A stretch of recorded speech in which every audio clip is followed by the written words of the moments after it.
everyone, and welcome to our fourth and final Career Coaching Corner.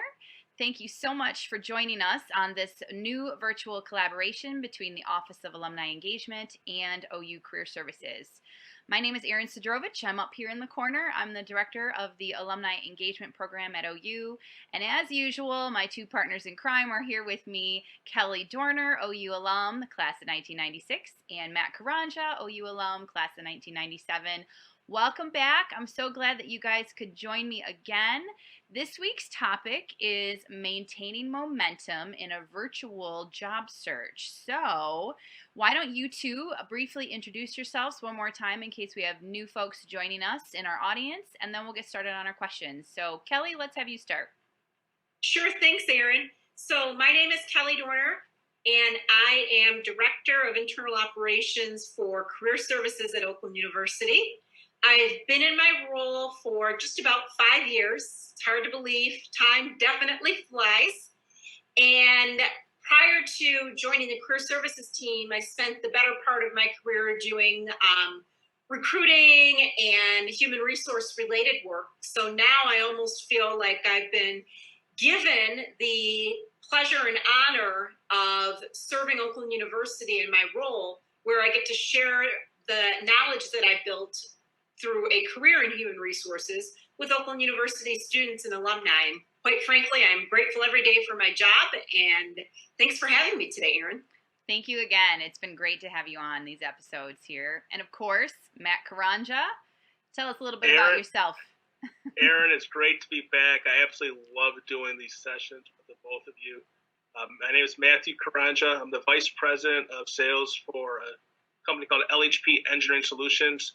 We do software with autonomous vehicles, and we also do placement of engineers to our clients, mostly automotive and defense type industries. More importantly, I also run a nonprofit for the unemployed called Career Ministries of Michigan. I'm heavily involved on campus. I'm part of the Oakland University Alumni Association, and I try to get on campus when allowed weekly, because it's a great chance to interact with the students and also the alums. So these have been a lot of fun, Erin. I really enjoy giving back. Hopefully the alums as well as the students learned something on our last session today.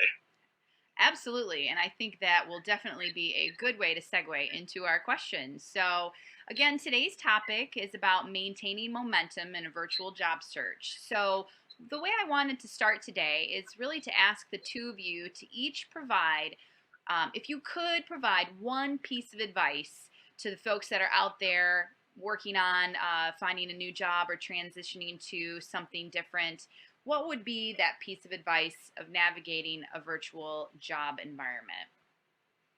Kelly, why don't we start with you? Sure thing.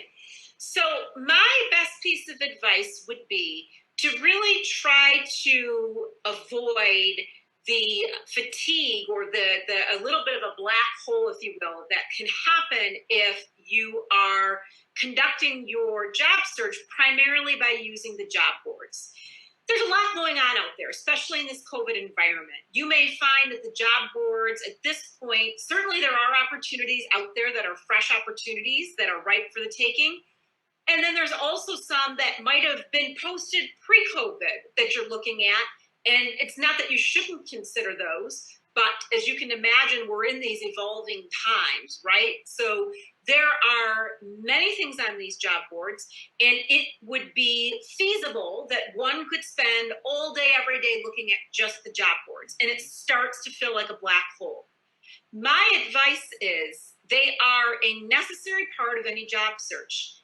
And in tandem with that, I always encourage folks to have a little bit more of a well-rounded approach where, in addition to the job boards, they're also thinking about who are my dream employers? Who is my target audience of companies that I would be reaching out to?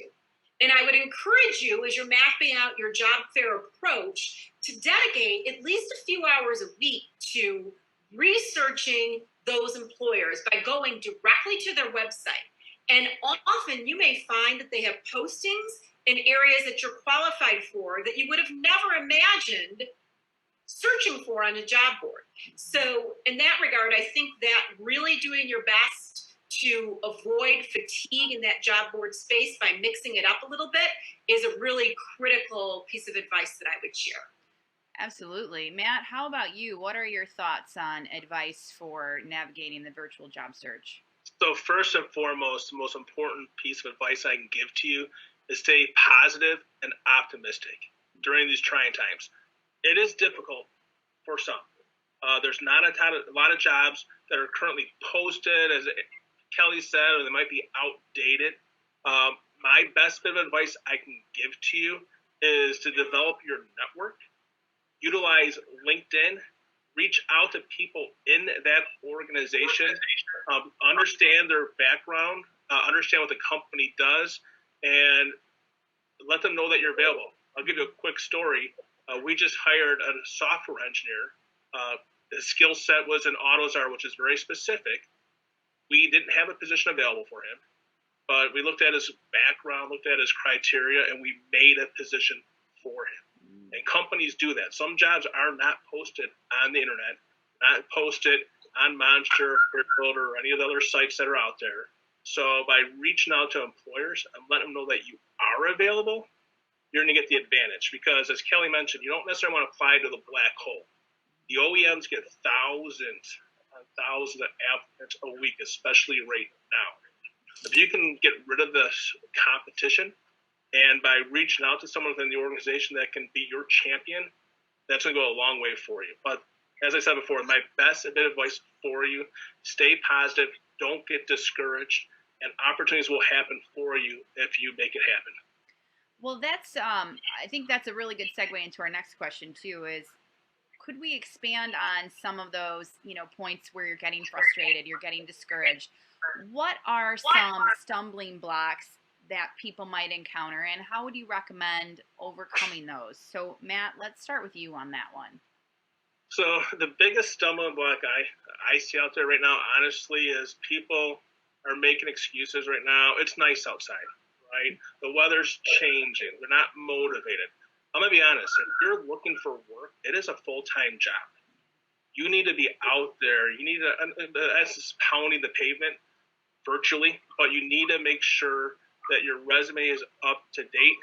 Even if you have 2 or 3 different versions of your resume tailored towards different jobs. I love what Kelly mentioned before about how you figure out the companies that you want to target. I might even do one step farther on that.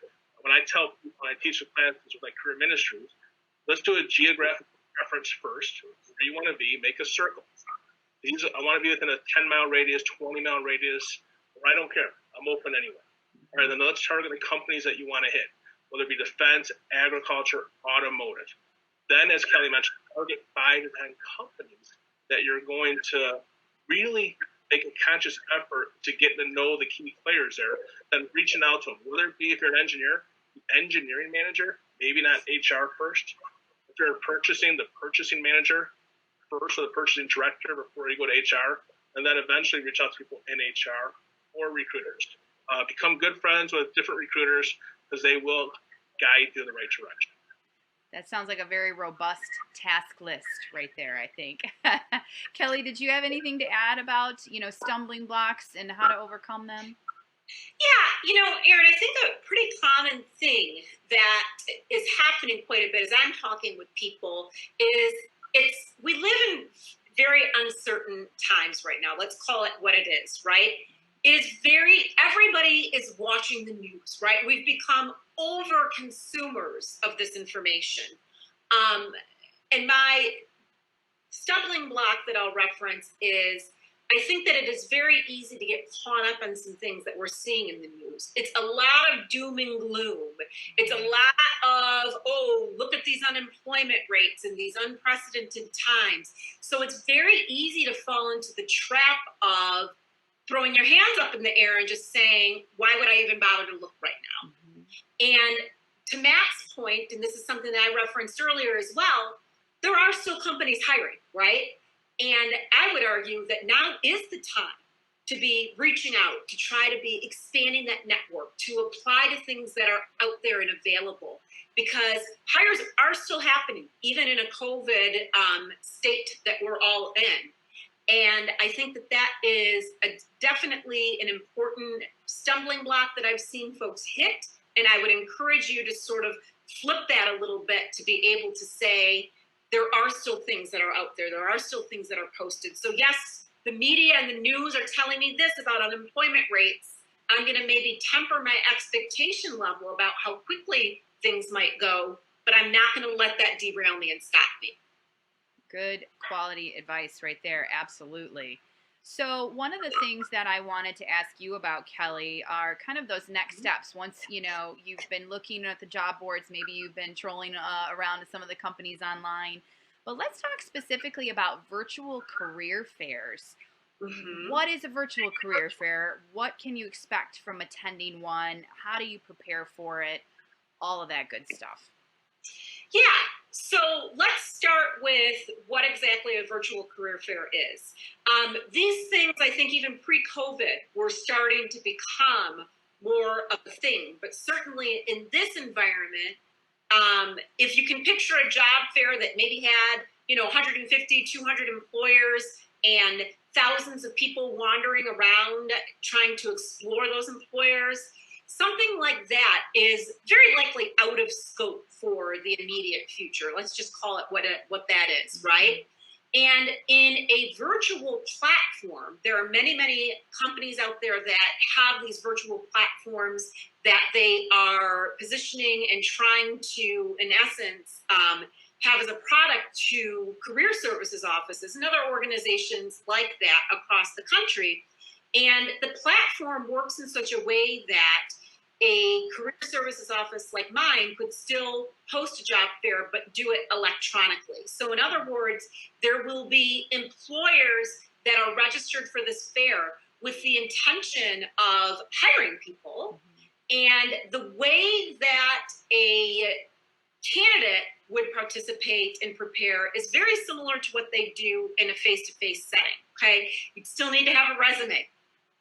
It's more important than ever that you have a really solid elevator pitch, because all of the connecting that you would do with this employer would be virtually.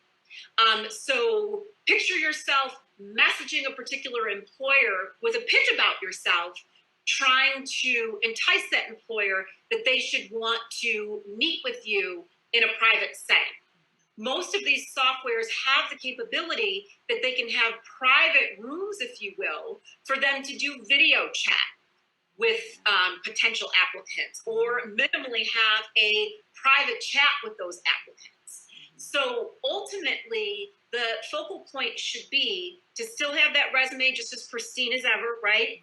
To prepare a very good pitch, and to be prepared with your background and environment that you would be ready to switch into a video chat environment with an employer on a moment's notice if you meet someone that would like to chat with you.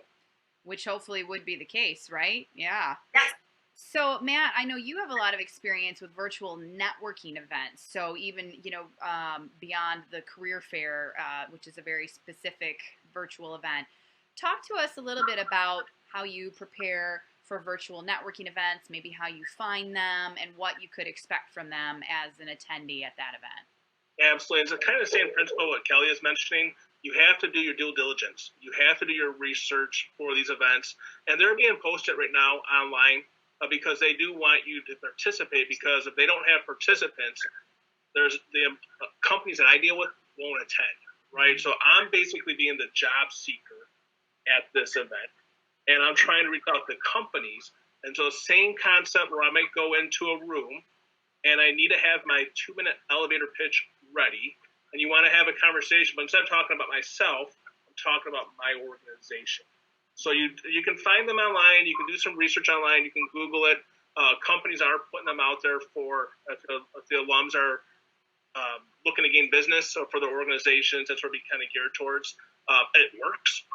We had one a couple weeks ago for defense, and we landed 4 or 5 contracts out of it, which is fantastic. But it's a sell. It's the same thing as a career fair. We had to sell our organization, not ourselves as a candidate. We had to show our strengths, what we can do, have that elevator pitch ready, show our capabilities, and then that company brought us in. And then afterwards, you can have the dialogue, kind of like a second interview, where it's more, it's a different setting, and then hopefully get the job offer, and that's just the business that we got, and turn it into a customer or turn it into a job. So same concept, got to dress, you got to have the right technology, and I will stress this is very important because personally right now, I'm having issues with my technology, and we're working on it. But you have to have the right technology. You have to make sure that you have access to WebEx, Google Hangout, Zoom, and you can get into these conferences or these job fairs. You got to make sure you're in the right setting. You got to be in a quiet room and not interrupted. If you can do that, you can sell yourself. The sky's the limit.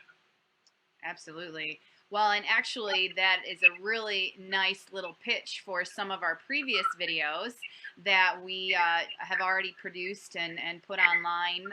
So just for those of you listening who may not have tuned in, week 1 was all about how you can do a good job preparing for virtual or phone interviews. Week 2 was about leveraging LinkedIn and preparing for interviews. And then week 3 was about common interview questions. So if you haven't had a chance to check those out yet, please go back through the YouTube channel and the OU Alumni Association Facebook page, and you can see where those are linked in, or where they are linked to, rather. So, Kelly, from Career Services, can you tell the audience again about how they could find more information on both Career Services resources as well as Handshake in particular?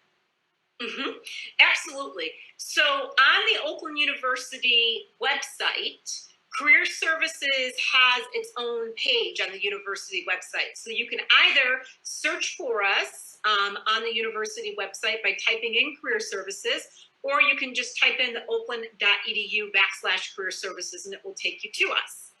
And from the Career Services website, it will also allow you to connect with a platform called Handshake.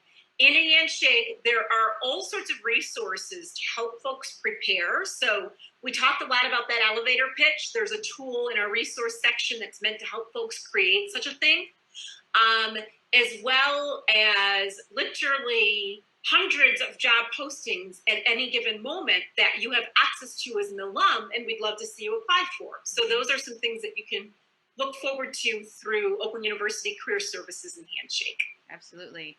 And the Oakland University Alumni Association Facebook page and LinkedIn page are great places to connect and do some of that networking that you just talked about, right, Matt? Absolutely.